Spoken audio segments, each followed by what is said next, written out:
Langit MotoGP bisa saja berubah warna pada 2027.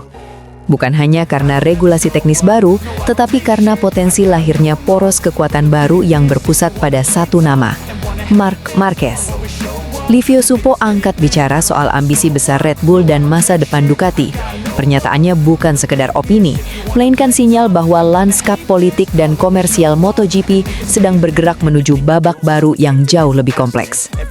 Isu ini bermula dari satu asumsi strategis. Ducati tengah menyiapkan era baru yang menjadikan Marc Marquez sebagai pusat proyek jangka panjang. Jika benar demikian, dampaknya tidak hanya menyentuh komposisi line-up pembalap, tetapi juga arah sponsor utama tim pabrikan asal Borgo Panigale tersebut. Marc Marquez bukan sekedar pembalap, ia adalah magnet global, ikon olahraga, dan aset komersial kelas dunia. Hubungannya dengan Red Bull sudah terjalin lama dan sangat kuat. Brand minuman energi asal Austria itu membangun citra ekstrem, agresif, dan berani, atribut yang identik dengan gaya balap Marc Marquez. Kombinasi ini telah terbukti efektif selama bertahun-tahun dalam membentuk identitas visual dan pemasaran yang solid di MotoGP. Saat ini Ducati masih bermitra dengan Monster Energy sebagai sponsor utama, namun kontrak tersebut akan berakhir pada 2026. Jika kerjasama itu tidak diperpanjang, maka pintu terbuka lebar bagi Red Bull untuk masuk sebagai sponsor utama tim pabrikan Ducati. Skenario ini bukan sekedar pergantian logo di fairing motor Desmo Desici, melainkan potensi pergeseran keseimbangan kekuatan sponsor di MotoGP. Pengamat MotoGP Carlo Pernat sebelumnya juga menyinggung bahwa kehadiran Marc Marquez di pusat proyek Ducati berpotensi menarik sponsor besar seperti Red Bull. Dalam konteks bisnis olahraga modern, keputusan teknis dan keputusan komersial sering berjalan beriringan. Jika Ducati membangun proyek jangka panjang sekitar Marc Marquez, masuk akal bila sponsor yang memiliki kedekatan personal dan historis dengan sang juara dunia ikut terlibat secara lebih dalam. Situasi menjadi semakin panas dengan munculnya rumor tentang masa depan pembalap lain. Francesco Bagnaia disebut-sebut tengah dikaitkan dengan tim pabrikan Aprilia melalui negosiasi kontrak jangka panjang. Jika kabar ini memiliki dasar kuat, maka Ducati harus menyiapkan skenario alternatif untuk menjaga dominasi mereka. Di sisi lain, muncul pula spekulasi bahwa Pedro Acosta berpotensi merapat ke Ducati pabrikan, sebuah langkah yang akan memperkuat fondasi jangka panjang tim. Di tengah pusaran rumor tersebut, Livio Suppo, mantan manajer tim Suzuki X-Star dan sosok berpengalaman dalam manajemen elit MotoGP, menilai situasi ini sebagai bagian dari ambisi besar Red Bull. Menurutnya, bukan mustahil Red Bull memiliki visi menyatukan pembalap-pembalap binaannya atau yang memiliki afiliasi kuat dengan mereka ke dalam satu tim pabrikan paling kompetitif dan dominan saat ini, Ducati. Jika skenario itu terjadi, maka kita tidak hanya berbicara tentang sponsor, tetapi tentang proyek integrasi menyeluruh antara pembalap, brand, dan mesin terbaik di grid. Ducati dalam beberapa musim terakhir telah membuktikan diri sebagai referensi teknis MotoGP. Desmo Desici dikenal sebagai motor paling lengkap, kuat di akselerasi, stabil di pengereman, dan kini semakin kompetitif di tikungan. Menggabungkan performa teknis tersebut dengan dukungan finansial dan kekuatan pemasaran Red Bull akan menciptakan sinergi yang sangat berbahaya bagi rival. Untuk memahami potensi dampaknya, kita perlu melihat tujuan strategis Red Bull di MotoGP secara lebih luas. Pertama, pemasaran merek dan eksposur. Red Bull dikenal sangat agresif memaksimalkan setiap detik tayangan televisi. Podium, starting grid, selebrasi kemenangan, hingga wawancara pasca balapan menjadi panggung branding global. Jika mereka menjadi sponsor utama tim pabrikan Ducati yang secara konsisten berada di barisan depan, maka eksposur tersebut akan meningkat drastis. Kedua, dominasi olahraga ekstrem. Red Bull tidak sekedar ingin tampil, mereka ingin menang. Filosofi ini sudah terlihat jelas di Formula 1 dan berbagai cabang olahraga ekstrem lain. MotoGP adalah panggung adrenalin murni, dan Ducati saat ini adalah paket paling kompetitif untuk mewujudkan ambisi tersebut.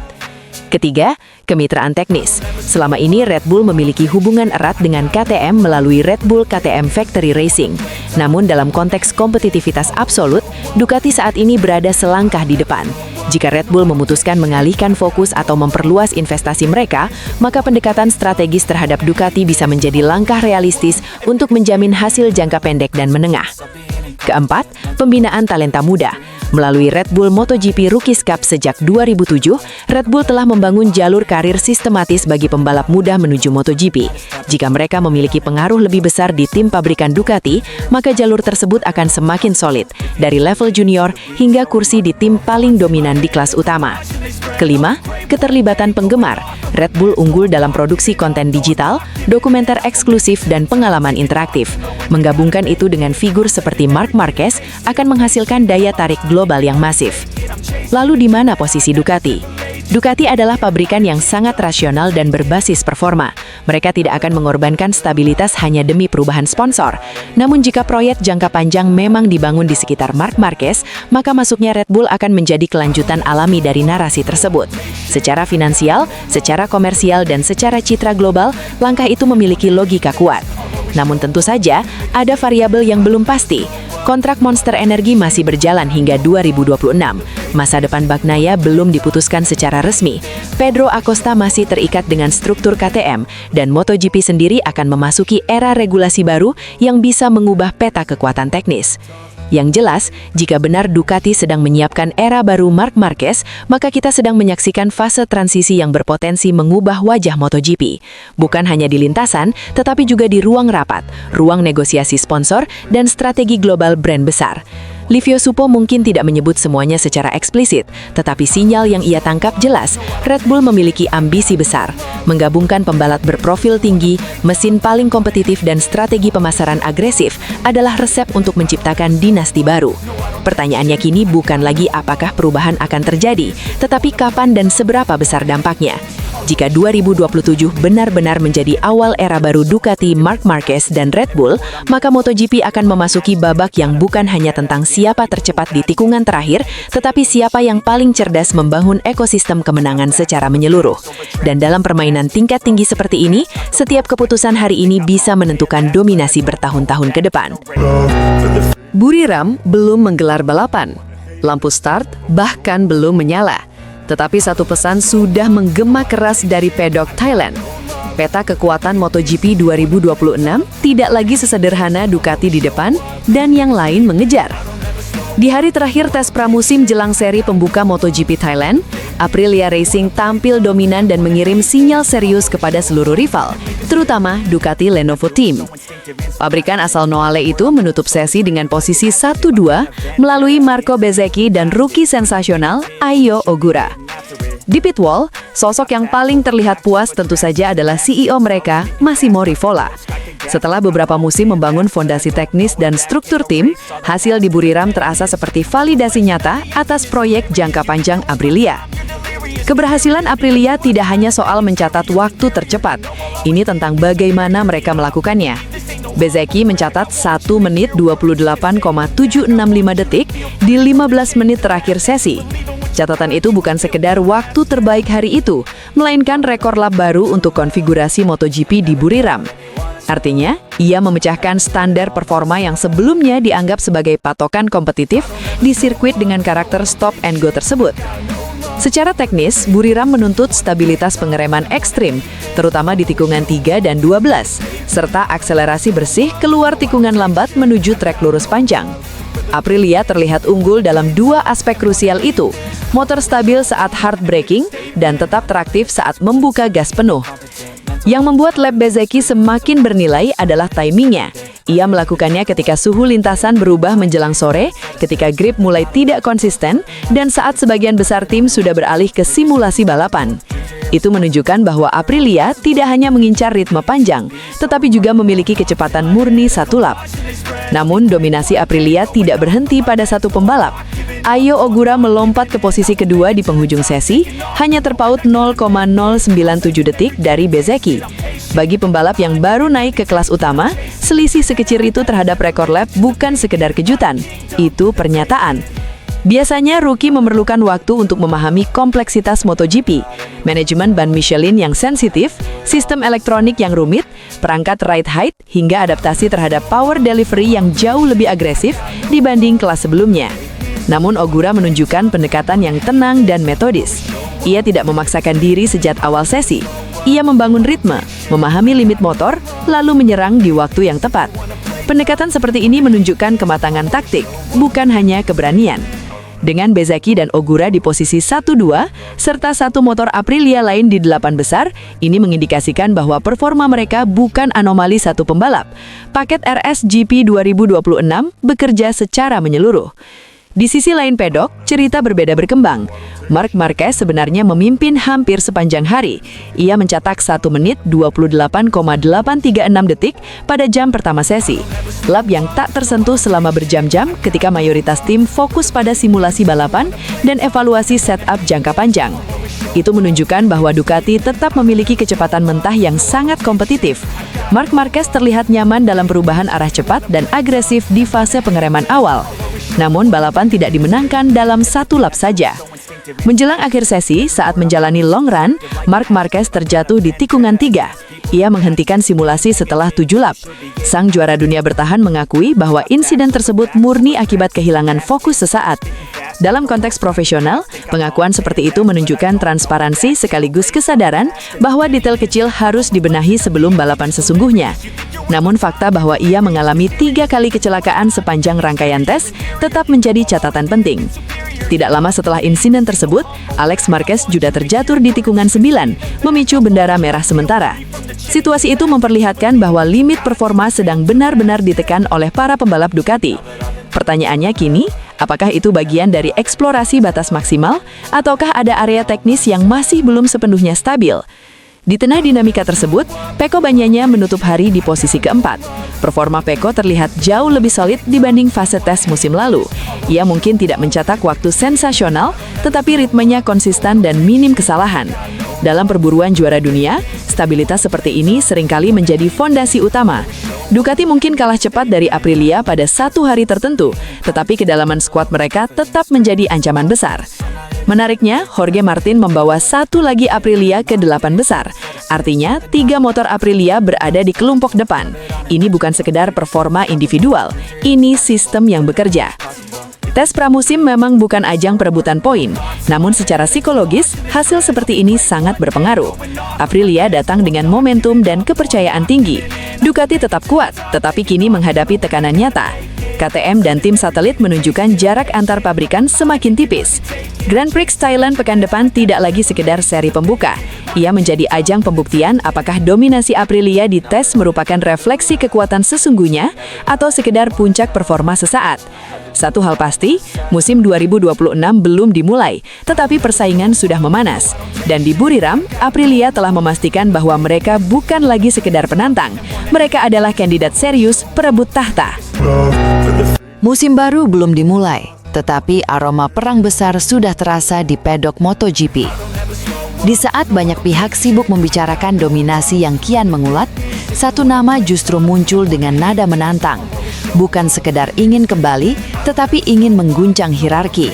Dialah Jorge Martin, pembalap Aprilia Racing yang secara terbuka menegaskan satu misi berani, menghadang laju dominasi Marc Marquez di MotoGP 2026. Martin versus Marquez, tantangan terbuka di musim penuh tekanan. MotoGP 2026 diproyeksikan sebagai musim yang brutal. Di satu sisi, Marc Marquez datang dengan status favorit kuat bersama Ducati. Di sisi lain, Martin berdiri di persimpangan jalan karir, antara bangkit sebagai penantang gelar atau tenggelam di tengah ketatnya persaingan. Tak ada bahasa diplomatis dari Martin, tak ada pula rencana cadangan. Baginya, musim ini hanya punya satu arah, kembali kompetitif dan bertarung langsung dengan para raksasa MotoGP, termasuk Marc Marquez dan armada merah dari Ducati Lenovo Team. Tidak ada rencana lain, saya akan memberikan segalanya, tegas Martin. Kalimat itu bukan sekedar ambisi, melainkan pernyataan mentalitas. Sebab, yang dihadapi Martin bukan hanya rival di lintasan, tetapi juga tubuhnya sendiri. Musim 2025 menjadi salah satu periode paling kelam dalam perjalanan Martin di kelas Premier. Cedera demi cedera datang tanpa kompromi, memaksanya absen panjang dan hanya tampil di 7 Grand Prix sepanjang musim. Ritme hilang, kepercayaan diri tergerus, dan peluang bersaing di papan atas praktis lenyap sebelum benar-benar dimulai. Masalah fisik yang dihadapi Martin bukan cedera ringan. Pada jeda musim dingin, ia harus menjalani 2 operasi besar, termasuk pada tangan kiri dan tulang selangkah kanan, 2 area vital bagi pembalap MotoGP. Dampaknya sangat terasa. Martin tidak bisa mengikuti tes pramusim Sepang dan masih menunggu lampu hijau medis untuk kembali menunggangi motor secara penuh. Dalam dunia MotoGP, absen dari tes pramusim bukan sekedar kehilangan waktu putaran, tetapi kehilangan kesempatan memahami DNA motor baru, sesuatu yang bisa menentukan arah satu musim penuh. Martin menyadari satu hal krusial. MotoGP modern bukan hanya soal kecepatan pembalap, tetapi kecepatan adaptasi. Bersama Aprilia Racing, ia kini dihadapkan pada tantangan besar, menjinakkan RSGP versi terbaru dalam waktu sesingkat mungkin. Menurut Martin, motor Aprilia 2026 menunjukkan karakter yang jauh lebih bersahabat dibanding versi sebelumnya. Saat uji coba pasca musim Valencia 2025, ia merasakan motor yang lebih stabil, lebih mudah dikontrol, dan memberikan rasa percaya diri lebih besar saat masuk tikungan. Yang paling mencolok adalah pengembangan aerodinamika agresif, terutama desain sayap belakang baru yang terinspirasi teknologi Formula One. Tujuannya jelas, meningkatkan stabilitas saat akselerasi dan pengereman, sekaligus menjaga kecepatan puncak agar tidak tertinggal dari Ducati. Martin menilai, jika ia bisa menemukan feeling dengan motor ini dalam 2 atau 3 balapan pertama, peta kekuatan bisa berubah drastis. Jika saya menemukan kepercayaan diri lebih cepat, apapun bisa terjadi, ujarnya. Ducati masih tolok ukur. Aprilia menyusul dengan senyap. Tak bisa dipungkiri, Ducati masih menjadi standar emas MotoGP. Konsistensi, tenaga mesin, dan paket aerodinamika mereka menjadi acuan semua pabrikan. Namun Aprilia datang dengan pendekatan berbeda, menutup celah sedikit demi sedikit tanpa banyak sorotan. Performa rekan setim Martin dalam simulasi balapan menunjukkan sinyal positif. Kecepatan satu putaran cukup menjanjikan, sementara race pace mulai mendekati level Ducati. Inilah yang membuat Martin yakin bahwa Aprilia bukan lagi kuda hitam, melainkan calon penantang serius, asal pembalapnya siap fisik dan mental. Martin juga jujur mengakui satu masalah besar yang menghantuinya musim lalu, kualifikasi. Terlalu sering ia memulai balapan dari posisi yang tidak ideal, memaksanya bekerja ekstra keras di hari Minggu, dan mengambil resiko lebih besar saat menyalip. Menurutnya, masalah kualifikasi bukan soal keberanian, melainkan pemahaman penuh terhadap batas motor. Ketika saya benar-benar memahami motor, limit dan potensinya, catatan waktu akan datang dengan sendirinya, jelas Martin. Dalam dunia MotoGP modern, start dari baris depan bukan kemewahan, tetapi keharusan. Tanpa itu, peluang bertarung melawan Marc Marquez dan Ducati akan tergerus sebelum balapan mencapai separuh jarak. Menjelang MotoGP 2026, Martin memilih pendekatan all out, tidak ingin terlalu larut dalam optimisme, tetapi juga menolak datang sebagai figuran. Ia tahu musim ini bisa menjadi titik balik, atau justru penentu arah karirnya di kelas utama. Targetnya jelas, kembali ke perebutan juara dunia, menantang Marc Marquez secara langsung, dan membawa Aprilia ke level yang selama ini hanya didominasi Ducati. Jika fisiknya pulih sepenuhnya dan adaptasi berjalan cepat, Martin bukan sekedar pelengkap grid. Ia bisa menjadi variabel paling berbahaya dalam persaingan MotoGP 2026. Pembalap yang datang dari belakang dengan ambisi besar dan tanpa rencana cadangan. Dan ketika musim dimulai, satu pertanyaan besar akan segera terjawab. Apakah dominasi Marc Marquez akan kembali berjalan mulus atau justru diguncang oleh kebangkitan Martin bersama Aprilia? Bayangkan seorang juara yang sudah menaklukkan segalanya, memecahkan rekor, bangkit dari cedera yang nyaris mengakhiri karir, lalu berdiri di puncak lagi. Namun justru di saat itulah ia berkata, "Waktu saya semakin berkurang." Kalimat singkat ini menggema di pedok MotoGP, bukan dari sembarang pembalap, melainkan dari Marc Marquez, sang baby alien. Dan menurut rival lamanya, Andrea Dovizioso, itu bukan sekadar kata-kata biasa, melainkan sinyal awal menuju sebuah akhir besar. MotoGP 2026 akan resmi dimulai di Cheng International Circuit, Buriram, Thailand, pada 27 Februari hingga 1 Maret. Sebelum lampu start menyala, para pembalap bersiap menghadapi tes pramusim kedua. momen krusial untuk membaca arah musim. Namun, sorotan terbesar tak sepenuhnya tertuju pada data, kecepatan, atau pengembangan motor. Sorotan itu mengarah pada Marc Marquez, memasuki MotoGP 2026 dengan status juara bertahan. Sebuah pencapaian monumental jika mengingat apa yang telah ia lalui dalam 5 tahun terakhir. Cedera parah, operasi berulang, keraguan publik, hingga keputusan besar meninggalkan